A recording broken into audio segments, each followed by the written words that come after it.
It's a land that can take your breath away, with towering volcanic pinnacles to make you gasp in awe, stunning canyons to knock the wind right out of you, and encounters with wild creatures that might just leave you waiting to exhale. But here in Wyoming, there are man-made wonders too, from the mysterious circle of an ancient tribe to giant mines carved by the biggest machines in the world.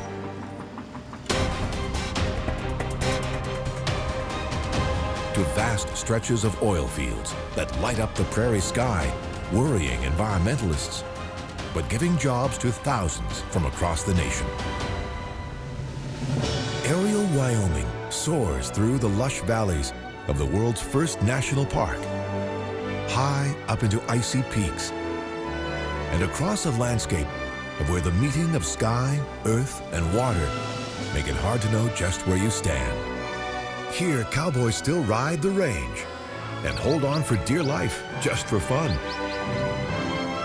Just as the people of Wyoming have always hung in there and done what's right when it really matters, condemning a horrifying act of hatred in the 21st century and celebrating equal rights for women in an age when few others would, revealing the true spirit of one of America's most breathtaking states, a place whose volcanic wonders will always boggle the mind.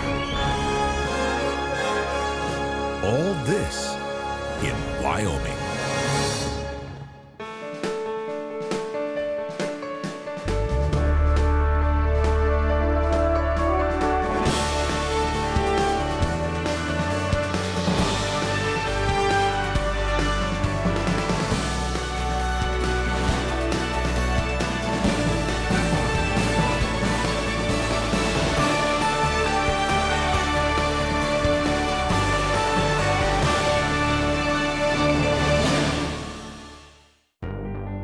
In the mid-1880s, a group of prospectors came to the unmapped mountains of northwest Wyoming in search of gold. They found something they didn't expect instead, something that left them scratching their heads and remains a mystery to scientists today. A giant rock circle known as the Bighorn Medicine Wheel. Its 28 spokes seem to match the lunar and solar cycles, but there are no clues as to who built it or why. Carbon dating suggests that construction of the ring began as recently as 500 years ago. By then, humans had already been living in Wyoming for over 11,000 years. A Stone Age tribe scientists called the Clovis people were among the first to arrive. They were known to hunt big game. Other groups followed, including the Folsom and the Eden Valley. About 500 years ago, the ancestors of today's Native Americans began sweeping into the region in a competitive search for land and food. The Shoshone came first in the 1600s, moving up from what is now Nevada. 100 years later, in the 1700s, the Arapaho, Crow, Cheyenne, and Lakota Sioux started muscling in on the Shoshone's new territory from the north and east. But in the early 1800s, members of the most aggressive and well-armed tribe yet started fanning out across Wyoming, European Americans. Starting with prospectors like those who discovered the Medicine Wheel. The most legendary of them all was a mountain man named Jim Bridger. Bridger was the first white man to see Utah's Great Salt Lake, and one of the first to visit what is now Yellowstone National Park. But he earned his fame as one of the greatest guides on the Wyoming frontier. Bridger's adventures began in 1822 when he joined a party of 100 trappers on a trip up the Missouri River and onto the land that's now Wyoming. He and his companions traveled Wyoming's waterways in search of beaver pelts to sell back east. But they and hundreds of other hunters helped nearly wipe the beavers out. And soon Bridger was forced to seek another line of work. In the 1840s, wagon trains were carrying thousands of pioneers west, right across the land that's now Wyoming. In 1843, hoping to cash in on this mass migration, Bridger and his partner, Luis Vasquez, opened a trading post in a beautiful valley of trees, meadows, and streams, including one known as Black's Fork. For a decade, they prospered as their primitive stockade grew into a key stop on the Oregon and Mormon trails. But in 1853, local Mormon settlers accused Bridger of illegally selling liquor and guns to the Indians. When they came to get him, Bridger fled to the mountains for safety. The Mormons seized the post and turned it into a fort during a conflict with the federal government over their practice of polygamy, a conflict known as the Mormon Wars. When the U.S. Army came to drive them out, they burned their fort to the ground and fled. Today, all that remains is this small piece of charred wall. To reassert federal authority in the region, the Army built a fort of its own on the site and named it Fort Bridger. With barracks for up to 350 men, a school, and this elegant residence for the commanding officer.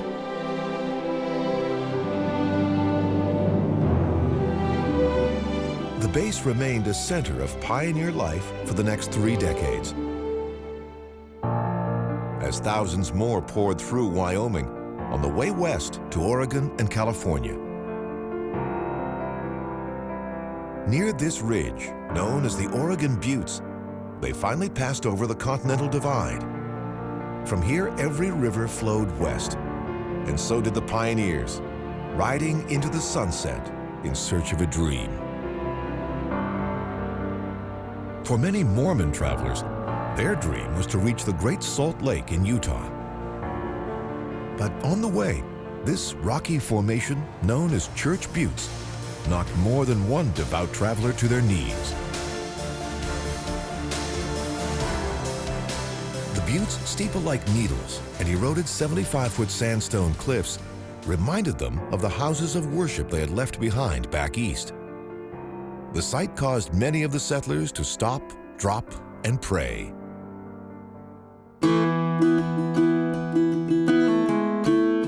But while most westbound pioneers passed right through Wyoming, some decided to stay and try to make a go of it.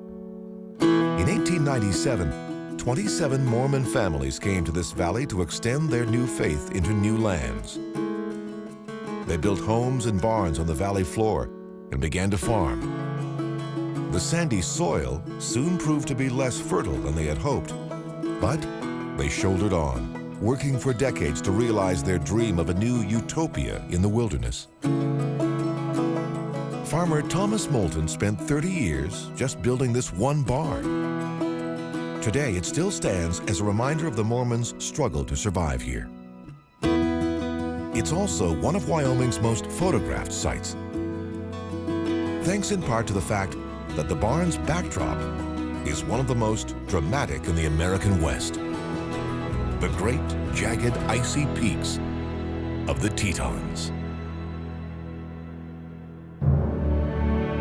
The Shoshone people, who lived in northwest Wyoming before Europeans arrived, had a deeply spiritual relationship with this land. They lived in the shadows of a string of dramatic peaks that they called the Tewanot, which they considered ancient ancestors to be respected and revered. But in the 1700s, when lonely French trappers arrived in present-day Wyoming, they saw something else in these peaks and gave them the name Teton, or Tetons, which was French for breasts, and reserved the name Grand Teton for the highest peak in the range, a surprisingly salacious name that survives to this day. Perhaps because most English speakers have no idea what Tetons actually means. As some of the youngest peaks in the Rocky Mountain Range, they now serve as the centerpiece of Grand Teton National Park. These mountains were created by uplift, when two sections of the Earth's crust collided deep below, pushing the ground upward. Thanks to their youth, the Tetons are relatively untouched by erosion and time. still jagged and steep, unlike many other Rocky Mountain peaks. The Shoshone, Blackfoot, Crow, Nez Perce, and other native peoples came here in spring to hunt, gather plants, and collect minerals during the warm months. When winter came, they'd return to lower, less wintry lands. The tallest peak in the range, Grand Teton, reaches to 13,775 feet above sea level and is still growing at a fast clip, at least in geological terms, up to a foot every 300 or 400 years, as the basin to the east drops away. In 1829, even before the Mormons arrived, a trapper named David Jackson made his camp here, and the area was named Jackson Hole, prospector slang for valley. It stretches along the base of the Tetons for 40 miles. During the Ice Age, a series of glaciers shaped its floor, carving basins for a chain of alpine lakes that mirror the mountains and dazzle the eye. In 1965, hoping to capitalize on these stunning views, a group of skiing investors opened the Jackson Hole Mountain Resort. It's nestled at the edge of the valley in Teton Village. Today, it's one of the most popular winter destinations in the U.S. After riding the aerial trams to the top of the mountain, skiers can hurtle back down on one of the longest vertical drops in the nation, more than 4,000 feet in all. And today, Trapper Jackson will probably have a hard time recognizing much of the valley that bears his name, especially if he paddled down the Snake River, past a stretch of vast luxury homes known as Billionaire's Row. Part-time residents here include a president of the World Bank, a former CEO of Columbia Pictures, a Walmart heiress who's also the richest woman in America, and many other members of the 1% of the 1%. Not to mention John D. Rockefeller IV. The real estate wars here have transformed this once quiet valley into the most expensive ranch land in the U.S., leading some to joke that all the mere millionaires are getting priced right out of the market.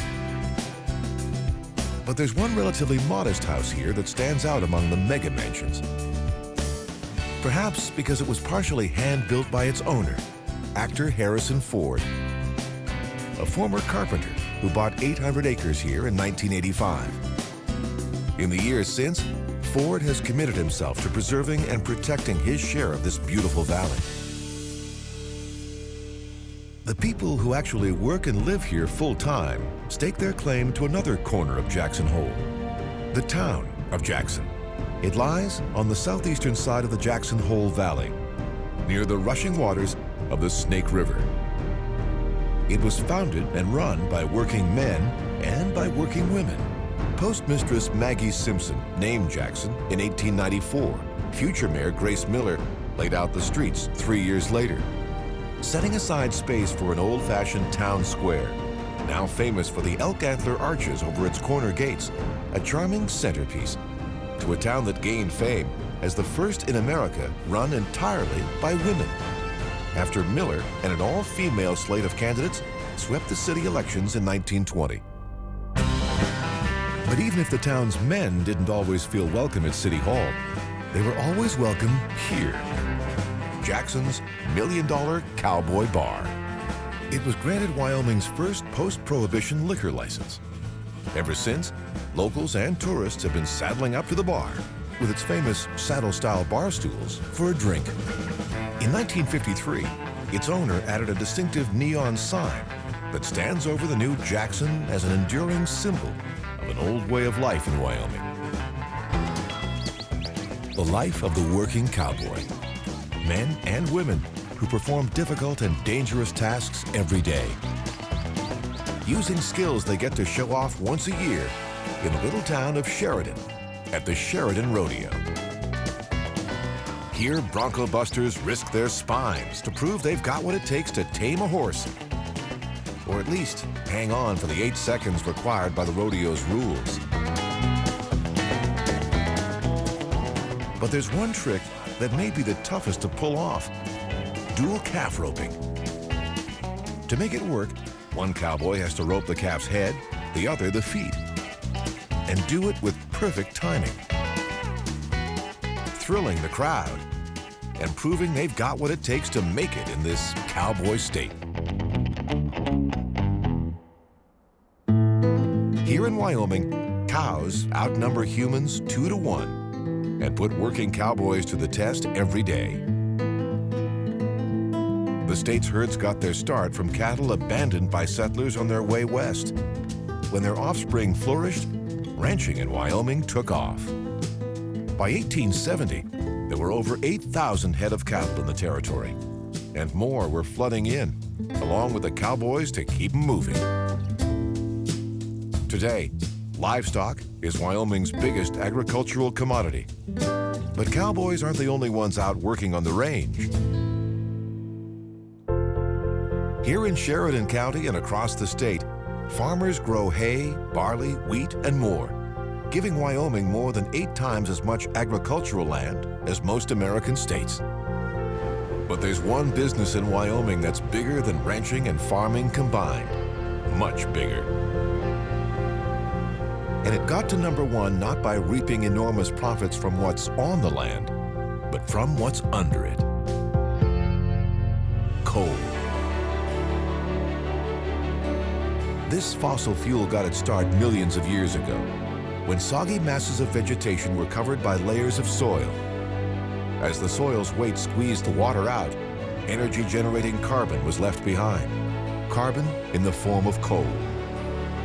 So much coal that it takes some of the largest machines in the world, digging some of the biggest mines in the world, to strip it from the land.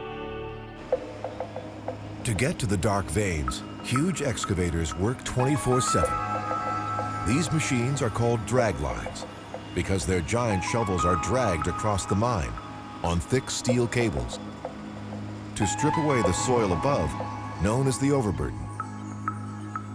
Then it's hauled off and dumped out of the way, allowing the harvesting of the coal itself to begin. Over 100 million tons were extracted here at the North Antelope Rochelle mine in 2012 alone, making this the most productive coal mine in the U.S. And the output here and across Wyoming is on the way up, since coal is one of the world's hottest commodities.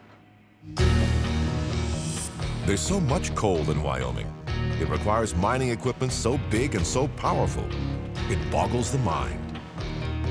Like this drag line at the Black Thunder coal mine. Its 360-foot boom, 240-ton bucket, and cab the size of an apartment earned it the title Ursa Major, or Big Bear. It cost $50 million and took 3 years just to assemble here on site. The raw power of Ursa Major is astounding. Thanks to its boom, it can swing hundreds of tons of earth hundreds of feet in seconds. Its long dragline cables enable it to scoop up overburden that's 200 feet below the dragline itself. And this one machine is operated by just a single person. Ursa Major's power to tear through the earth gives headaches to environmentalists, but also powers an industry that provides thousands of jobs. Most coal in Wyoming is extracted from the earth in giant surface mines like these. But dig much deeper in this state, and there's even more treasure to be found. Vast oceans of crude oil, thousands of feet underground. It lies below a landscape that's unlike any other in Wyoming. Nearly 35 square miles of land covered by almost nothing but oil wells. This is the Salt Creek Field, one of the longest continuously producing oil fields in the world. One reason the Salt Creek Field can still produce oil today is because companies here are using new technologies to force what remains out of the ground. Crews are busy drilling new wells that use carbon dioxide injection. As the carbon dioxide is pumped into the earth, it forces the oil out. And a controversial side product common to many wells. Natural gas, the oil companies don't want, and merely burn away in flames that dot the landscape. a practice many decry as a waste. Proponents of carbon dioxide injection claim the new technology provides safe and innovative ways to tap a vital natural resource. Foes warn that it could contribute to global warming and poison Wyoming's drinking water. During its big boom, all the oil that flowed out of Salt Creek made its way south to Casper, a city that got its start when Mormon settlers built a ferry crossing over the Platte River in 1847. Thousands of pioneers rode across in the following decades. When the trains arrived, the crossing became a town. The discovery of oil at Salt Creek in the 1890s transformed it into the oil capital of the Rockies. A transformation celebrated here with this recreated wooden derrick, part of a new black gold byway state park. Today, Casper is Wyoming's second largest city, with a population of over 55,000 residents. And it still has a giant tank farm to hold the oil being forced out of Salt Creek. People in Wyoming have spent more than 100 years and billions of dollars trying to find ways to get energy out of the ground. But there's one place in this state where the power deep below explodes to the surface, all on its own, with terrifying force, in one of the most volatile volcanic hotspots in the world. Sometimes the truth seems too fantastic to be true. In the early 1800s, scouts and trappers started coming back from the mountains of northwestern Wyoming with tales of a land called Yellowstone, a land unlike any they'd ever seen before. A place so fantastic that people who heard the stories were convinced they were fiction. Frontiersman Jim Bridger told of finding a canyon there so deep that a man could shout "good night" into it and be awakened by his echo at dawn. People just accused him of spinning tall tales. A group of prospectors wrote a book about what they'd seen beyond the canyon. Their New York publisher rejected it as fiction. But more and more explorers kept coming back with similar tales. So, Ferdinand V. Hayden, head of the U.S. Geological Survey of the territories, assembled the first federally funded survey team to explore the area and set out to see this strange land for himself. In 1871, Hayden led a 32-man team into this valley. They included a zoologist, a botanist, a mineralogist, and a group of map makers. But the two who would have the biggest impact on the American public were photographer William Henry Jackson and painter Thomas Moran. Hayden and his men knew that Yellowstone was home to volcanic hotspots, but what they didn't know was that they were actually standing in a giant collapsed crater of a supervolcano, and one that had erupted with catastrophic force 640,000 years ago, when 250 cubic miles of heated magma and other material exploded into the air, creating an ash cloud that's been traced from Canada to Mexico to Louisiana. Based on past events, scientists say Yellowstone is overdue for another major eruption, but warn that it's impossible to predict when exactly that will happen.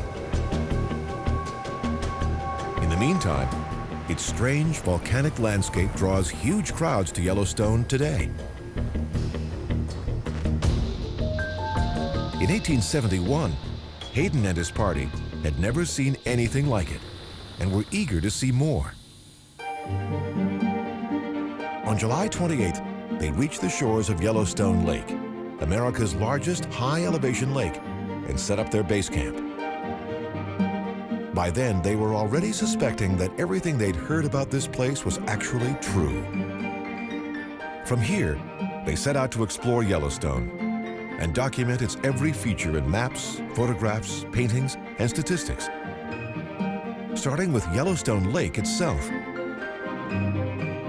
They were careful to avoid the fate of Truman Everett, an explorer who spent 37 days lost in Yellowstone in 1870 without a horse or supplies. When a search party finally found Everett stumbling through the wilderness here on the banks of Heart Lake, he was delirious and near death. He weighed just 90 pounds and was so dirty his rescuers mistook him for a wounded bear.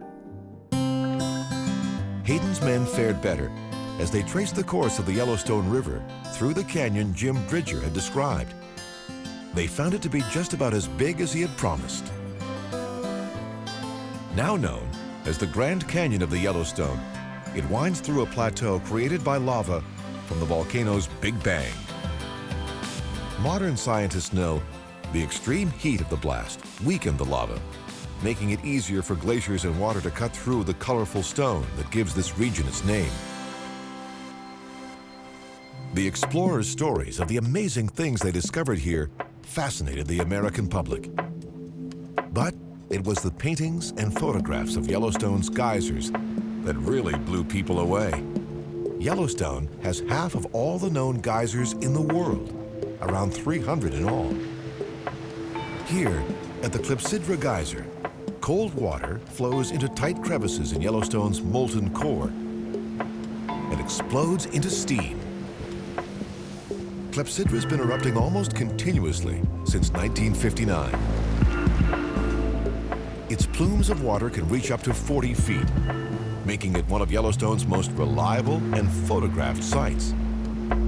But the meeting of water and hot stone here doesn't always bring such explosive results. Nearby, the calm waters of the Excelsior crater seem to invite the unwary for a swim. But don't be fooled. That beautiful blue color means the water is so hot, not even the hardiest bacteria can survive. This same deadly blue lies at the center of what is, without doubt, one of nature's most amazing sights. A place that alone lures thousands of people from around the world to Yellowstone. It's known as the Grand Prismatic Spring.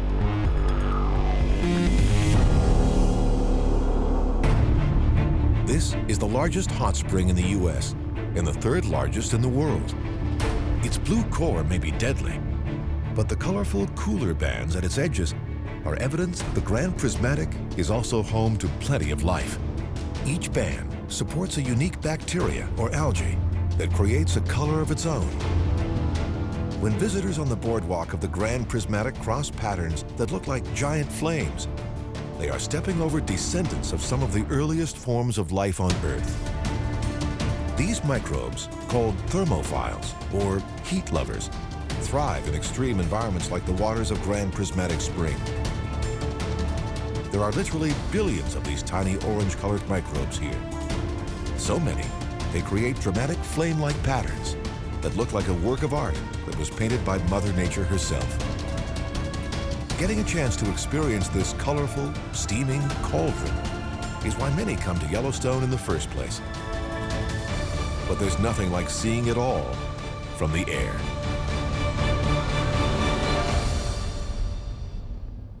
In 1872, it was Thomas Moran's paintings of the Grand Prismatic Spring that helped inspire Congress and President Ulysses S. Grant to declare Yellowstone the world's first national park, preserving all its geological wonders for generations to come. It also protects some of the last remains of the great herds of elk that used to wander across the American heartland. So much protection that an elk population explosion once threatened to overwhelm the park. The reintroduction of wolves in 1995 brought the elk explosion to an end, either restoring a natural balance or endangering the elk's survival, depending on whom you ask. One of the best places to see the elk that remain here is Hayden Valley. It's also the best place to see an animal that is an icon of both the park and the American West. American bison, or buffalo. More than 4,000 of these massive herbivores roam free here. Favorite times to see them are in May, when the calves are born, and August, when Hayden Valley hosts the largest free-roaming bison rut, or buffalo orgy, in North America. Today's herds are descended from the park's original mountain bison and from 21 plains bison brought here in 1902. The goal was to provide vital breeding stock for a once vast bison population that had been reduced to just 25 animals. The herd's revival is a Yellowstone success story. While the story of the slaughter that brought the bison to the edge of extinction here and across North America is a part of Western lore, thanks in large part to a self-promoting sharpshooter who called Wyoming home.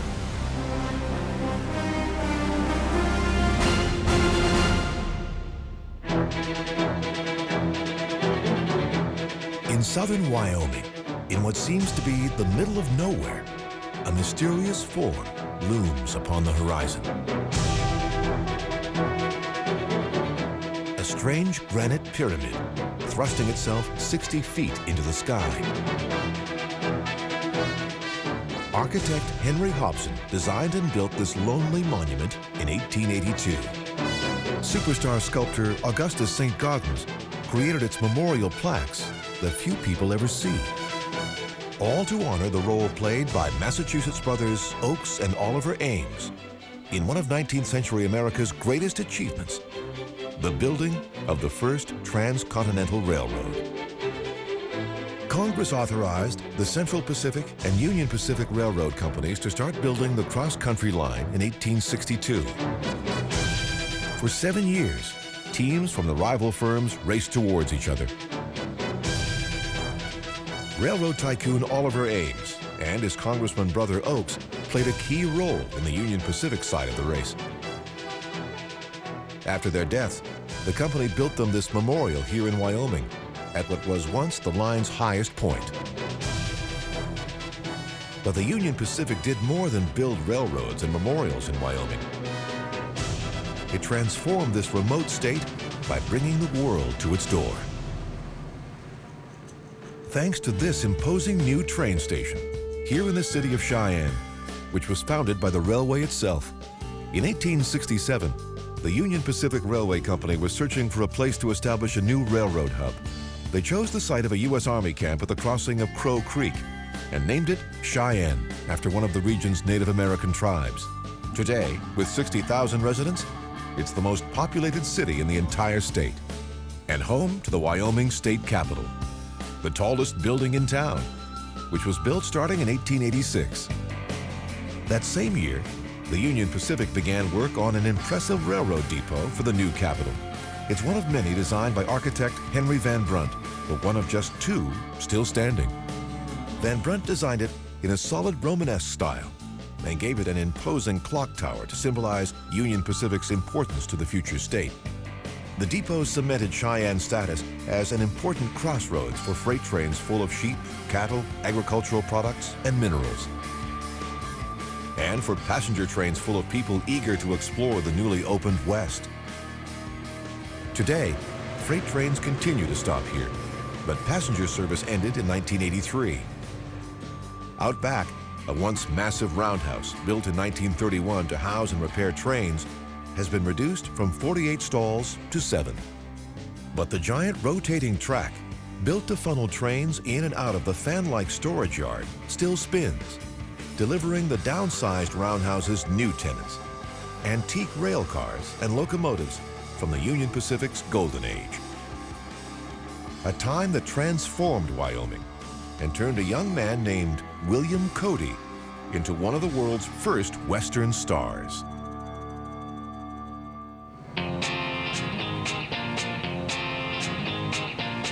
In 1867, a call went out for riflemen to hunt buffalo for meat to feed the customers and crews the railroads were bringing into the West. Bill Cody, a 21-year-old frontier scout, Pony Express rider, prospector, and Union soldier in the Civil War, was one of the many who answered the call. Over the next 18 months, the sharpshooting Cody killed over 4,200 buffalo for the railroad.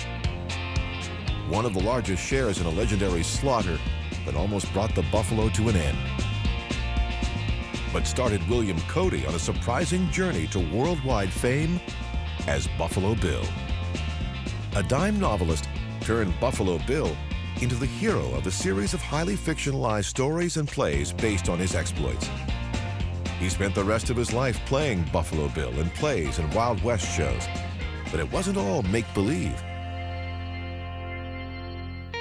As an experienced frontier scout, Cody knew the West as well as any man and was determined to claim his share of the wealth it offered, even in corners of Wyoming where others saw nothing but dry and dusty plains. Places where the Rockies hold back the rain, deserts spread across the state from south to east, and some of America's most surreal landscapes unfold. Landscapes like the Kilpecker Sand Dunes, where these sinuous ridges wind through the heart of North America's largest active dune ecosystem. Over 100 miles long and up to 150 feet high, the dunes drift across the bottom of a vanished prehistoric lake, seeming like a landscape imported from the Sahara or the moon. Strange, yet peaceful, they seem ready-made for a desert retreat, for a remake of Lawrence of Arabia. But things haven't always been so quiet here. This part of Wyoming, like most of the state, has a violent, volcanic past. A past that has almost been erased by the dunes, except here, where Boar's Tusk erupts from the sand.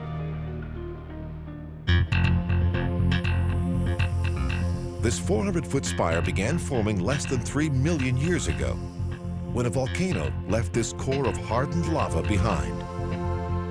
As erosion stripped away much of the volcano's sides, its tusk-like form was exposed, revealing a natural monument to Wyoming's volcanic past that looms over the desert and offered shelter to some of the region's first human inhabitants.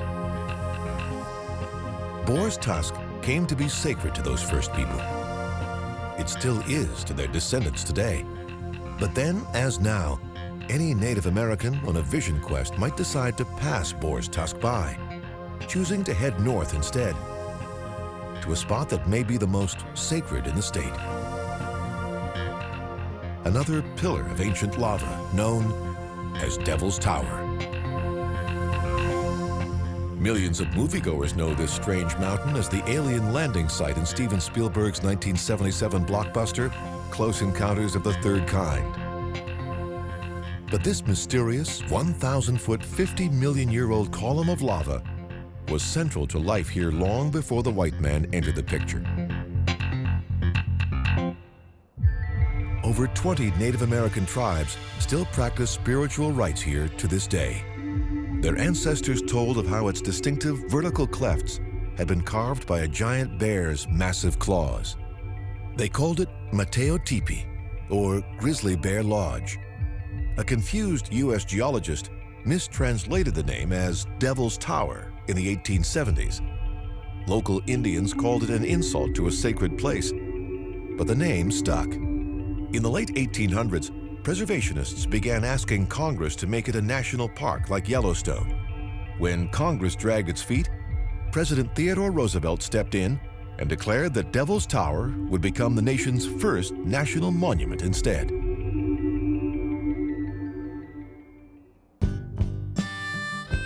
For thousands of years, the ancestors of today's Native Americans cooked their food and built their homes with wood harvested in Wyoming's forests. They hunted antelope, elk, buffalo, and other wildlife on its plains, and fished its rivers, traveling on foot wherever they went. But the arrival of Europeans transformed this ancient way of life, starting with the horses the Europeans brought with them. Modern horses originally evolved in America 4 million years ago, then spread to Asia and Europe over a long-gone land bridge over the Bering Strait.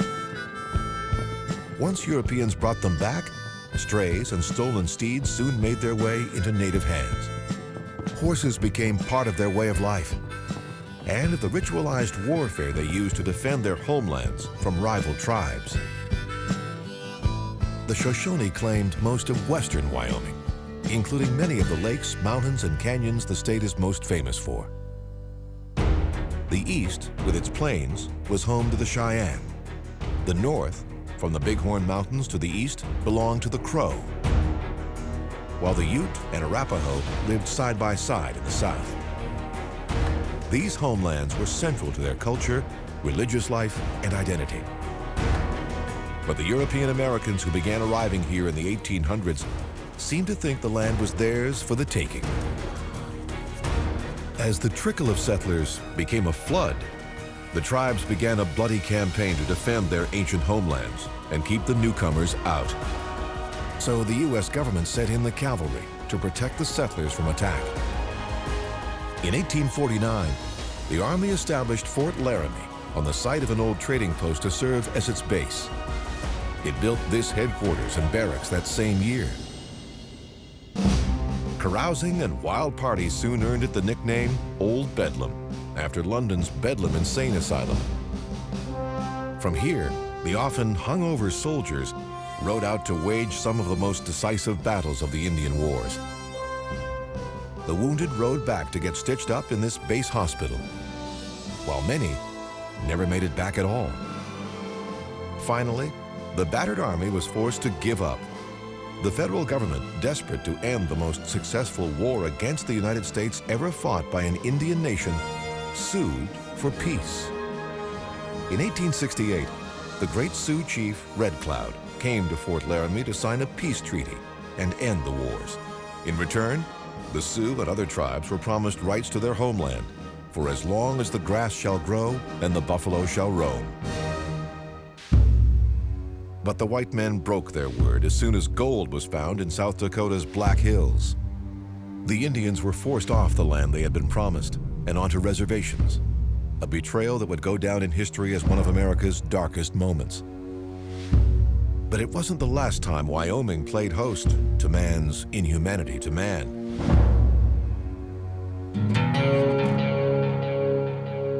In early October 1998, a mountain biker spotted something along this road near Laramie he couldn't quite make out. He took a closer look and discovered a young man who had been beaten, tied to a fence, and left to die in the freezing cold. The world soon learned that the young man's name was Matthew Shepard, and that the two other young men had apparently done this to him because he was gay. After Shepard died a few days later, his case became a rallying cry for gay rights. In October 2009, Congress responded by passing a new Hate Crimes Prevention Act bearing Matthew's name. By then, his killers had already been sentenced to life behind bars. For their protection, their exact location is kept under lock and key. If they'd committed their crime in the 1800s, U.S. Marshals might have brought them here to Laramie's Wyoming Territorial Prison. It was the Marshals' job to round up the bad guys and bring them to justice. Between 1872 and 1903, evildoers of all classes and kinds paid for their crimes behind these bars. 1,063 in all, including Butch Cassidy, but not the Sundance Kid, who Cassidy met soon after his release.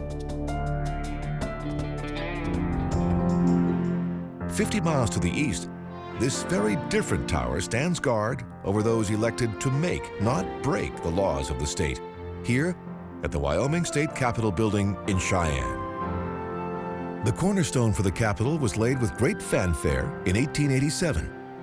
30 years later, work on the 146-foot dome and massive wings finally came to an end. But Wyoming's greatest legislative moment may have come in 1870, long before construction of the Capitol began, when the territorial government gave American women the right to vote for the very first time. The U.S. Congress threatened to derail Wyoming's statehood unless the right was revoked. But Wyoming refused to back down. In 1890, it entered the Union as the first state to allow women to cast their own ballots, earning fame as the equality state, and proving that folks in Wyoming aren't afraid to stand up for opportunity, freedom, and justice when it counts. Perhaps because they know that their state's awe-inspiring scenery is there to be shared by all.